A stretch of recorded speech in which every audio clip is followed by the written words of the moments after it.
Rookie Jeremiah Fears, not Zion Williamson, nearly stole the show and the Pelicans' almost comeback win against the Houston Rockets. Let's break down what he did so well in today's episode of Locked On Pelicans. Let's go.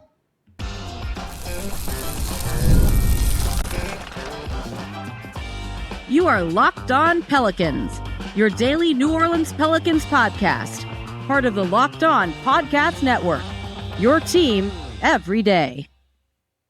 Welcome to another edition of Locked On Pelicans, the daily podcast covering your favorite team, the New Orleans Pelicans in NBA, part of the Locked On Podcast Network, your team every day, available wherever you get your podcasts and available on YouTube. I'm your host, Pelicans Insider, credential member of the media, Jake Madison, at NOLA Jake on Twitter. Here with y'all after the Pelicans lose to the Houston Rockets 130-128. There's a lot of good in that game. Some bad. We'll talk about that, but a lot of good, especially from Jeremiah Fears. The rookie nearly leading the comeback against what is going to be an elite NBA team in Houston.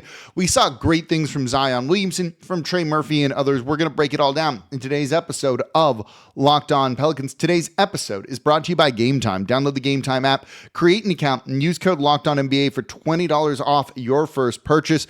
And of course, thank you for making Locked On Pelicans your first listen today and every day. We are here Monday through Friday, the number one Pelicans podcast covering everything you want to know about this Pelicans team. So please subscribe wherever you get your podcasts and join over 11,000 Pelicans fans on YouTube as well. And become an everydayer. It means you listen Monday through Friday to the Locked On Pelicans podcast. Don't forget, you can also watch us on the Gulf Coast Sports and Entertainment Network. Same place you probably watch this game at 10:30 a.m. every single weekday. So I just want to dive into this one because there's so much to take away. We're probably going to need to talk about this game over like 2 days, truthfully. The Pelicans losing 130-128 to the Houston Rockets. This is our first chance to see the team against an NBA level opponent. Everything against, the Australian teams were fine. That was good. But you wanted to see it against the Houston Rockets. And this Houston Rockets team, I thought, was actually going to be a really good litmus test. They're big. They are very, very big. They basically started a jumbo lineup of Steven Adams at center, Alperen Sengun at power forward, and Jabari Smith Jr., who's more of a power forward or center, he's 6'10", at the small forward position, along with Kevin Durant, who's also basically like 7-footer, and then Amen Thompson. Real big lineup, right? Good defensively. They were one of the best defensive teams last year. Was Zion Williamson going to look as good as he did? Was Jeremiah Fears going to be able to attack downhill and get into the paint? Here's the thing. They passed that test. They might have lost this game. And I wouldn't put the Pelicans in the same category as the Houston Rockets. But the fact that you played as well as you did and kept this one close, that's actually kind of eye-opening here. And I want to start with Jeremiah Fears, who sparked the comeback for New Orleans. This was a close game going into halftime, and then the Houston Rockets basically busted it open in the third quarter. 10 straight unanswered. They got a lead as big as 17 points before the Pelicans made it a tie game late, 128-128. The Houston Rockets hit a shot. Jeremiah Fears missed a pretty good look for a three at the end that would have won it as the buzzer expired. But to come back from 17 points down and almost get the win, this is not the Pelicans we have seen in the past. There were coaching issues. We'll talk about that a little bit later. But this was them looking different. And it started with the rookie Jeremiah Fears, who easily played the best out of probably anybody for the Pelicans, but also at times looked like the best player on the court. Jeremiah Fears in 22 minutes off the bench scored 20 points, 6 rebounds, 4 assists, 2 steals, just 3 turnovers. He was 8 of 15 from the field, 2 of 6 from 3, 2 of 2 from the line. 20 points on 15 shot attempts in his first real NBA action, playing against NBA players. Yeah, that's really good. And you saw a lot of really great things from him. You saw him running in the fast break and looking like one of the fastest guys in the league, beating guys off of the dribble, getting to the rim, and trying to go for a layup there. You also saw him in the half-court playmaking a little bit, a nice little give and go early on in this game with Trey Murphy, where he Trey passed him the ball in the perimeter. He immediately got it back to Trey, who was then driving and missed the layup, but it was still there. Those are the type of things you want to see from Jeremiah Fears, and that ability to play with, we're going to say this a lot, zero fears as he played downhill and attacked was great. He got into the paint. He used that mid-range jumper when they took the paint away from him, which was smart. That shows growth here. This isn't going to be him just trying to kind of pound his head against the wall and be like, one day the layup will go in even when you're bricking him. It means, hey, I got to take what the defense is giving me at times, and those short mid-rangers, he had 3 of them in this game that went in, are a really useful tool. Teams then are going to realize they can't sag too far off of him, even though he has blinding speed, because, hey, he can pull up and shoot from there. That'll work. That's how you want to use that mid-range jumper. You even saw that from Zion Williamson here a little bit as he kind of had a step back from mid-range as well. So Fears looked really good, and as he was playing downhill, playing as he did, particularly in the fourth quarter here, getting the team this win, or almost the win, right? Like, a rookie's not supposed to be the guy that is doing that. That's what's so impressive about how he played. It was the fact that he was just kind of being him, playing downhill. His 3-point shot started falling in the fourth quarter, in the second half of this game. You had to like what you saw from Jeremiah Fears. And this is how he was emblematic of how this Pelicans team wants to play. The Pelicans got into the paint a ton here. They won the points in the paint battle 74-54. 74 is an insane number. That's because of guys like Jeremiah Fears playing downhill, Zion Williamson playing downhill, Yves Missi, who got the start, being a finisher at the rim. All of those were really good from this team here. They might not have gotten the win, but they were doing a lot of things that will lead to wins for them. There's a lot they needed to clean up too. Don't get me wrong. But the fact that everybody was playing downhill, getting into the paint. You saw it from Jordan Poole. You saw Trey Murphy doing it a ton as well. You can see how much he's improved as a self-creator and scoring off of the bounce, playing downhill, not just attacking closeouts. This was a very good performance overall, I thought, from this team. Trey Murphy's 3-point shot wasn't falling, 1 of 5. He was 4 of 5 everywhere else from the field here with 11 points. That number is actually pretty good. Missi, 5 of 8, finishing plays there. That's what you want to see from him. The 3-point shot wasn't falling at all for New Orleans. They were 9 for 20 or for 38, but they were making it up in other areas, and that's how this team is going to win. They're not going to win by outshooting opponents from 3. It's not going to be that. It's that downhill attacking style. Fears is still figuring out, one area that he will work on is getting fouled and going to the line. He only went to the line 2 times despite how much he was playing downhill. The Pelicans went to the line 27 times, which is a pretty good number overall, but that was really lagging in the first half of this game and really picked up from guys like Saddiq Bey and others in the second half of this one. So they have things they need to improve on, but Fears just sparking the offense. And we'll talk about this more in the third quarter. The offense in the half court struggled. That's one of the reasons why when they weren't forcing steals, getting those turnovers and getting out and running in transition at the start of the third quarter, the offense kind of fell apart and they fell into a big hole. So you needed someone to just create. You've heard me say that word a lot, creation. And you saw more of why they drafted a guy like Fears in this game. You saw why they went for Jordan Poole in this game. You saw why Trey Murphy is working on that aspect of his game this offseason. They just needed more creation overall, and you saw the team starting to do more of that in this game. That's where Fears is massively important to this team. Being able to play downhill, get the defense in rotation, and either find the open man or put up a layup. And you saw that from him. Look, he made some rookie mistakes. The 3 turnovers he had, all 3 of them were not great. Those are he had 2 on back-to-back possessions where he just threw the ball away.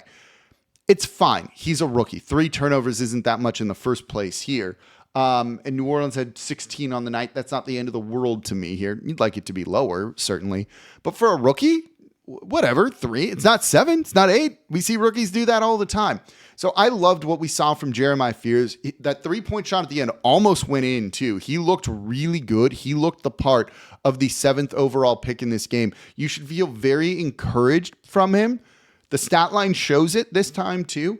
And there's so much room to improve against a very good team that wasn't playing their starters full bore, but was playing them a good bit here. And so loved what we saw from Jeremiah Fears. What did you think from the rookie and his performance in this one?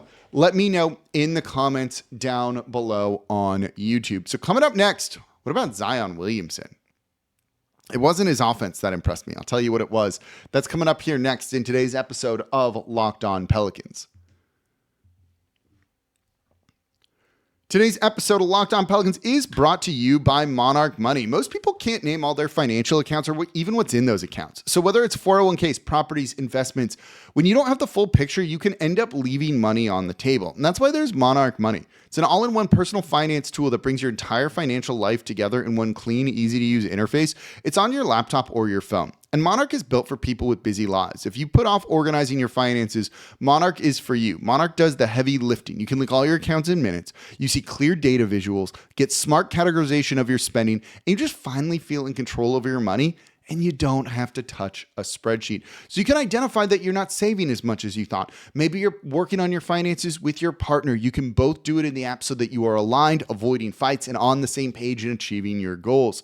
So don't let financial opportunity slip through the cracks. Use code LOCKEDONNBA at monarchmoney.com in your browser for half off your first year. That's 50% off your first year at monarchmoney.com with code LOCKEDONNBA. Today's episode of Locked On Pelicans is also brought to you by Game Time. Basketball season is finally here, and nothing beats being in the arena for those opening games. But let's be real, getting tickets can be a bit of a headache here. So between waiting in queues, surprise fees, and prices that jump right before checkout, it's easy to get frustrated when all you want to do is cheer on the Pelicans or your favorite team. And that's where Game Time comes in. It's the app that gives fans the advantage. It's your ultimate life hack for scoring NBA tickets fast, easy, and stress-free.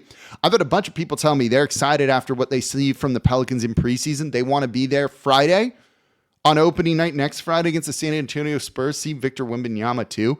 I tell them, get tickets with Game Time. You're going to get the best deal. Their zone deals are a game changer. You pick a section, Game Time picks your seats, and then you just save big. And you can even find NBA tickets, Pelicans tickets for really cheap, under $25. So take the guesswork out of buying tickets with Game Time. Download the Game Time app, create an account, use code LOCKEDONNBA for $20 off your first purchase. Terms apply. That's code LOCKEDONNBA for $20 off. Swipe, tap, ticket, go with Game Time. And thank you for making Locked On Pelicans your first listen today and every day. We are here Monday through Friday, the #1 Pelicans podcast, covering everything you want to know about this Pelicans team. So please subscribe wherever you get your podcast and join over 11,000 Pelicans fans on YouTube as well. And become an everydayer. It means you listen Monday through Friday to the Locked On Pelicans podcast. And if you're an everydayer, let me know in the comments down below. If you're not an everydayer, that's okay too. I appreciate anyone making Locked On Pelicans part of their day, part of their routine. For your second listen, it's draft season. Make Locked On Fantasy Basketball your second listen today. The #1 fantasy basketball podcast, giving you daily tips to help you win your league and just going to make you a smarter NBA fan. Find Locked On Fantasy Basketball on YouTube or wherever you listen to podcasts. Part of the Locked On Podcast Network, your team every day. So let's keep talking about the Pelicans losing to the Houston Rockets in Birmingham, 130-128. Zion Williamson, he looked good. He looked really good in this game. And normally we'd be talking about the offense. And the offense was there. 13 points, 6 of 11, just didn't really get to the line much in this one. It's going to limit your efficiency somewhat here. But you saw the finishing from him, looking like a guard. One of the things that I wanted to see, and I talked about this in yesterday's show, is it's one thing to beat up on non-NBA teams. Can you do it at the NBA level, let alone against a very tough front court with the Houston Rockets? They ran Şengün out there, Adams, you had Jabari Smith. They also have Clint Capella off the bench. This is like just a big team, a very, very big team. Tari Eason's a power forward as well, and may as well be kind of like the fifth and a half man, not even sixth man here for them. This is a tough team that has a lot of length, and that has traditionally bothered Zion Williamson. Now, the finishing was fine. 6 for 11's good. 6 for 11's fine. You'd like it a little bit higher from him, but that'll work. He was finishing around those guys. It was totally fine. Zion has passed the eye test. Instead, what was so eye-opening about Zion Williamson was the defensive activity. This is your key to knowing if Zion Williamson has actually turned a corner. The defense for the Pelicans in this game was not particularly great at times, but Zion was active. 4 steals. You saw him in the passing lanes trying to anticipate these passes, poke them free, and turn them into fast break points and scoring opportunities for New Orleans. Playing in transition and quickly is how the Pelicans want to play this year. This is how they're going to be their best. You do that off of steals. You do that off of turnovers. Zion Williamson was playing his part in this one. You know, you've heard me talk about this a lot, and couple national podcasts were talking about that this week too. With Zion taking that offensive load, if he doesn't give you his all defensively every possession, like it's kind of expected. Except he was kind of doing that in this game. He wasn't taking possessions off really. There are times when he just lost his assignment and things, but that kind of happens to everybody. But there wasn't any time where you're just like, oh, that dude's not carrying. He's not trying at all. This was an engaged defensive Zion Williamson. That is the biggest test, in my opinion, if he is going to be like the elite player. If I think I'm distracted here because the Dodgers just won, so go Dodgers. Just got that alert as I'm recording this. Didn't finish watching the game. Wanted to just record this show and talk to y'all here, so that's cool. The way to know if Zion's kind of turning the corner, if he's putting in the work, is if he's engaged defensively. Everyone wants to score. He knows he's that guy. He knows he can do that. He had the 360 dunk off the turnover and everything. That was a lot of fun here. Are you doing all of the other things? Until last season, he hadn't really been doing that. He was not a good defender, even though he showed flashes of it in previous seasons. Then last year, when he came back from the injury, he looked different on that side of the ball. That's continued here, right? Like that's what's encouraging to me about Zion Williamson, more so than the way his body looks and things like that. You can play yourself into shape. You can look incredible. You can also then still not try defensively. And we wouldn't fault him that much, but he is. That's where you're maybe seeing a shift in how he wants to approach the game, how he is approaching the game, all of that stuff. That to me is one of the most encouraging things from him. The way he played in this game, again, against an elite NBA team, in my opinion, looked like Duke Zion defensively. Duke Zion, I don't care about the blocks and all that, right? We know the block from the was it against Virginia? Again, on the 3-point line where he jumped from like the paint to do that. That's cool. Elite athleticism. What always stood out to me was the way he just had a nose for the ball. The way that he knew to time his steals and jump passing lanes and create one-man fast breaks like that. And you're seeing more of that from him. Those instincts have kind of always been there, but he hasn't always put them to the proper use. You saw him put it to the proper use in this one. That's what I loved seeing from Zion Williamson in this game. That's what was so encouraging to me. When people are like, we got to see actions. Dude doesn't have to try defensively, and he is. That'll work. I was encouraged by what we saw here. Overall, by the way, off shooting night for New Orleans. No one could hit a three. Trey was 1 of 5. Jordan Poole was 2 of 6. Sadiq Bey was 1 of 5. Herb Jones was 1 of 6. All those numbers look bad. Jeremiah Fear's not even great, right? 2 of 6, and he was one of the better 3-point shooters on the team here. Jordan Hawkins, 1 of 4. Jose Alvarado, 0 for 4. They did take 20 3-point attempts in the first half, so that's encouraging. Or maybe it was 18. It was 18 or 20. They were getting the numbers up. 38 attempts is a good number. I don't think they're going to just be an elite 3-point shooting team. You would imagine it would be better from Jordan Poole. Herb Jones, who knows? Trey should be better. Hawkins should be better. Hawkins really did not look good in this game. We'll talk about him in the next segment. So keep that in mind too, that kind of colors how we're viewing this. One more made 3 at any point in the game, and the Pelicans, you could argue would have won. So interesting to kind of see that they're getting shots up, but they're not having those 3-point shots fall. But a lot of them were good looks. Process over results right now. That was encouraging, I think. Again, they lost here, but I was pretty happy with what we saw from this Pelicans team and how they played. So encouraging to see the way they looked against an actual NBA team. Again, this is their first game against an NBA team. Everyone else has played against NBA teams, so the Pelicans are kind of behind the ball a little bit on that. The fact that they played this well against what's going to be a good Houston Rockets team, I'm paying attention, right? Like this is the type of thing that if you're like, I don't know about them, like you're doing the meme where you're leaning forward, being like, oh, okay, I see you. They might not be good. They might not make the playoffs, but the fact that they're this competitive and guys are showing what you want to see from them, that is the encouraging thing, and I was happy to see that. Coming up next, there were some struggles. I want to get into rebounding, half-court struggles, and some player struggles. That's coming up here next in today's episode of Locked On Pelicans. Today's episode of Locked On Pelicans is brought to you by FanDuel. Basketball's here. The NFL season is already going on, and FanDuel has an offer you don't want to miss because right now, new customers can bet just $5, and you're going to get $300 in bonus bets if you win. All you got to do, pick a bet, put down $5, and if it hits, you're going to unlock $300 in bonus bets to use across the app. And I love FanDuel because it gives you so many different ways to play. You want to build parlays? No problem. Player props?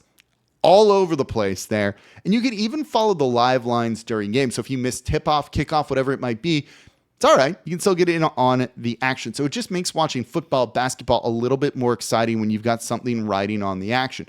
So whether you're a casual fan or you love diving into the stats, FanDuel makes the game day experience so much better. So don't wait anymore. FanDuel's been with Locked On for a long time. I don't think we've ever seen an offer as good as $300 in bonus bets. Visit FanDuel.com to download the FanDuel app today and get started. And if your first bet wins $5, if it hits, you're going to unlock $300 in bonus bets to use across the app. Download the FanDuel app over at FanDuel.com. And thank you for making Locked On Pelicans your first listen today and every day. We are here Monday through Friday. We'll even be doing some weekend shows this year as well, covering everything you want to know about this Pelicans team, jumping in here right after the preseason game ends to record this show for you and get it out as quick as possible. So become an everydayer.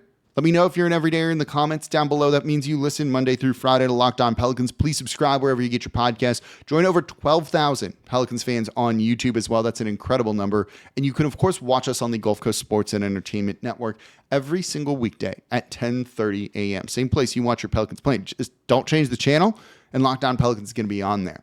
For your second listen, it's Locked On Saints with Ross Jackson. Saw him last night, which was a lot of fun. So make Locked On Saints your second listen today. What's going on with the defense? What are the trade targets? Should they trade away people? Should they be trying to, they buyer or seller is I guess what I'm trying to say. Ross Jackson over at Locked On Saints, making sense of everything black and gold. Part of the Locked On Podcast Network, your team every day. So let's wrap up talking about the Pelicans' 130-128 loss to the Houston Rockets, their third preseason game, first against NBA competition in Birmingham, which is cool that they go up there to play a game. This is the third year of that now. I really like that they're doing that, really engage that fan base, and they like basketball up there, and it's also a nice little homecoming for Herb Jones as well. Let's look at some of the struggles here. You know, one of the things that really jumped out at me, particularly early on, was the rebounding. I was curious, how the center rotation was going to look. Yves Missi got the start. Kevon Looney out with some knee soreness. Yves Missi got the start. The rotation was basically him and Carlo Makovic until Carlo hurt his elbow. He was out of the game. Then Hunter Dickinson came in. Basically played like the remainder of the game. I thought Missi looked fine. 10 points on 5 of 8 shooting, just being a play finisher, a lob threat. You saw him throw down a lob from Jose Alvarado. You saw him tip in what maybe was a passer shot. I'm not entirely sure, but you saw him kind of finishing plays like that. Being a rim runner, that's a great role for him. He'll have opportunities like that. That's a vertical spacing threat. I'd like to see them try some more playmaking with him, but whatever. He had 2 blocks as well. The concern is defensive rebounding for him. You're going to look at the box score and you're going to be like, 10 boards, that's good. He had double-double. 6 defensive boards, 4 offensive boards. I love offensive rebounds, but the Pelicans need defensive rebounding. Really need defensive rebounding for this team. They gave up 16 offensive boards to the Houston Rockets in this game. And luckily, Houston did not convert those. The second chance points, New Orleans actually won 19-9, which is kind of shocking to me, given that they had 16 offensive boards. But it's not always going to be that way. You definitely need to be defensive rebounding better than the team did here. Whoever is going to be your starting center needs to be able to defensive rebound at a pretty high rate. That is the biggest area that I think Missi needs to grow in. I was really pleased with what we saw from him in Australia here. I was really hopeful that he was going to do I thought he did a good job in this game, but going up against some not elite big men. I mean, Şengün's elite, but Steven Adams is very good on the glass. Jabari Smith has height. Tari Eason is annoying. You have guys there, right? Clint Capella as well. So this is a team that has, a lot of guys that can go out and rebound and do some work. And Missi didn't win those battles. On the offensive side, he did, but they need to terminate possessions. You can't give up 16 offensive boards and expect them to only score 9 points off of those. If they get to 16 points off of that, right? That's 7 more points here. And now we're looking at a 9-point loss, and it's not particularly close for the New Orleans Pelicans. Whoever can defensive rebound at a high level is who they maybe need to start at center. And they're going to need to do more team defensive rebounding too. It was a struggle at times. They got better as the game went on, but definitely struggled with all of that. They also struggled with half-court offense. Like, you could see the need for a point guard, why they drafted somebody like a Jeremiah Fears. This is a group that needs someone, just needed more creation at times. And you saw them stagnate when they weren't running in transition and just became a whole lot easier to defend, particularly if you're not making threes. So this is a team that is going to potentially have these stretches where you look at the offense and it looks like they're stuck in mud and it's just a bit of a slog. That's concerning. That's concerning. They need the half court to also be more efficient than we saw in this. I think there's enough talent here to be able to do that. Hopefully they can figure that out. That's going to be coaching, organizing the group. Again, this is the first time we've seen them against NBA competition. This emerged as an area they're going to need to fix. Hopefully they will work on this over the next 2 days before the game on Friday. We'll see where they improve with that. Jordan Hawkins is also going to need to improve as we start to wrap up the show here. I've got about a minute. 13 points on 7 shot attempts is good. He was 1 of 4 though. He, 6 of 6. Sorry, 1 of 4 from 3. 6 of 6 from the line kind of saved him there. What's his role? If you're not knocking down threes, what are you going to do here for this team? He looked bad defensively at times. He didn't rebound at a high rate here. It's tough to kind of figure out where he's going to fit into this team. And I'm not sure. They need to play him a lot of minutes in the final preseason game, I think, to try and figure that out. Because Saddiq Bey looks better. He should be in the rotation.